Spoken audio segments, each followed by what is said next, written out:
Ikgomotseng Segopolo sat down with Thabiso Mahlape. She's the founder of Blackbird Books. It's a first publishing house that's founded and headed by a young black female.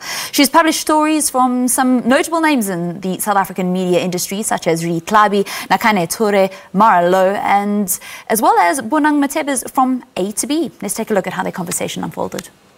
Thabiso Mahlape, welcome to Morning Live. I'm so excited to talk to you, to talk about your childhood, your career, what it means to be a young black African publisher.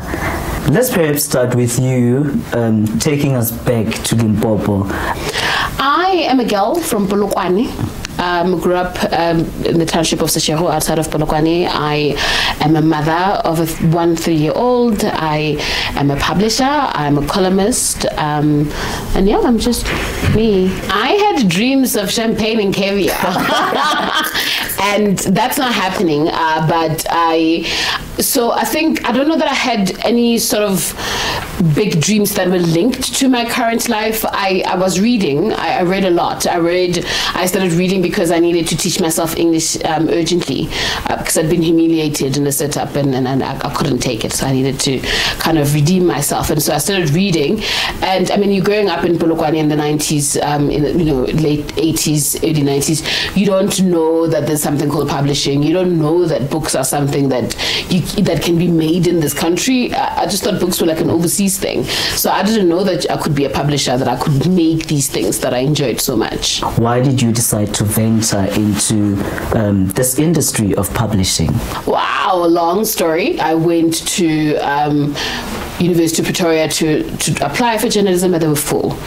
And I mean, I was so depressed that I think things just happen in one's life where people and things are placed in your life to sort of help you along. Mm-hmm. So there's this one lady there who took her time out to talk to me.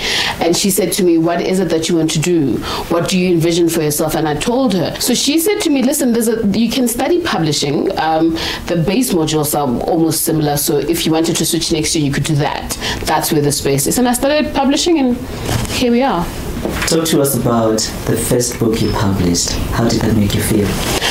Listen, I've always been a little bit of a big dreamer. So the first book that I published was like a heart-wrenching story of a boy that had been born with heart defects. And so the mother had written a book just chronicling the journey of those 6 years. He was 6 at the time when the book was published. It was called Mending a Broken Heart.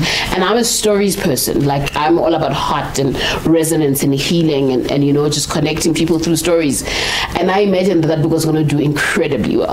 And it didn't. I think then the second one that I did after that was the one that reaffirmed me, and the one that said I was on the right path, and the one that ultimately, influenced the direction that I later took, which is published just black stories and black authors. And that was Macintosh Polela's My Father, My Monster. That just it's like God saying, all of those years, here we are. In 2015, you started Blackbird Books. Can you tell us about what influenced you to take on a project like this? Living on salary was hard because, the publishing industry is not the most lucrative of industries. So the opportunity was one that we started discussing, I think, from about 2013. So the freedom of having editorial license over the work that I did was very important. When a manuscript is dropped on your table, what are you looking for? What are the check list that you have to go through in order for you to say yes to it? Well, so I receive my submissions in this way. I need to see a synopsis of the work. I need 3 chapters of the work, and I need a bio. If I read the synopsis and it knocks me off my feet, I'm going to read your work. I'm going to read the first paragraph. It's badly written, I'm going to pass, because there's lots of things I need to read, so I can't be searching for your genius. Unless, if I carry on, it must be because I believe in the story and I want the story badly from your synopsis. But also there's a limit in how far I'm going to search for that story to be visible. If you're struggling to show me your own story, I can't help you. What is your advice to young and upcoming black authors who want to get published? Invest in your work. invest in your work. If I can almost always tell when someone is not a reader.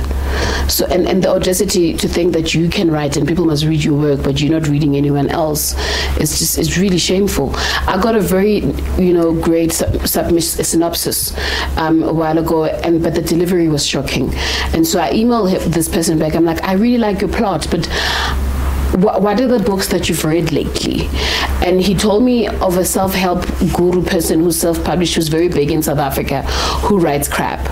And that was like for me, that's the danger of it, is that here you are trying to write a novel, but you're only reading this person. So it's problematic. So you need to invest in your work. You really, really need to take your work seriously. And often writing is a gift, right? It's art. You have to be gifted. So you have to take a gift seriously and invest in it. It needs to be developed. You can't just wake up and just because you have an inclination to write and do that. You have to sit down, buckle, and do the work. Thank you so much for joining us on Morning Live. Good luck with Blackbird Books. I hope you produce more African narratives in the future. Thank you.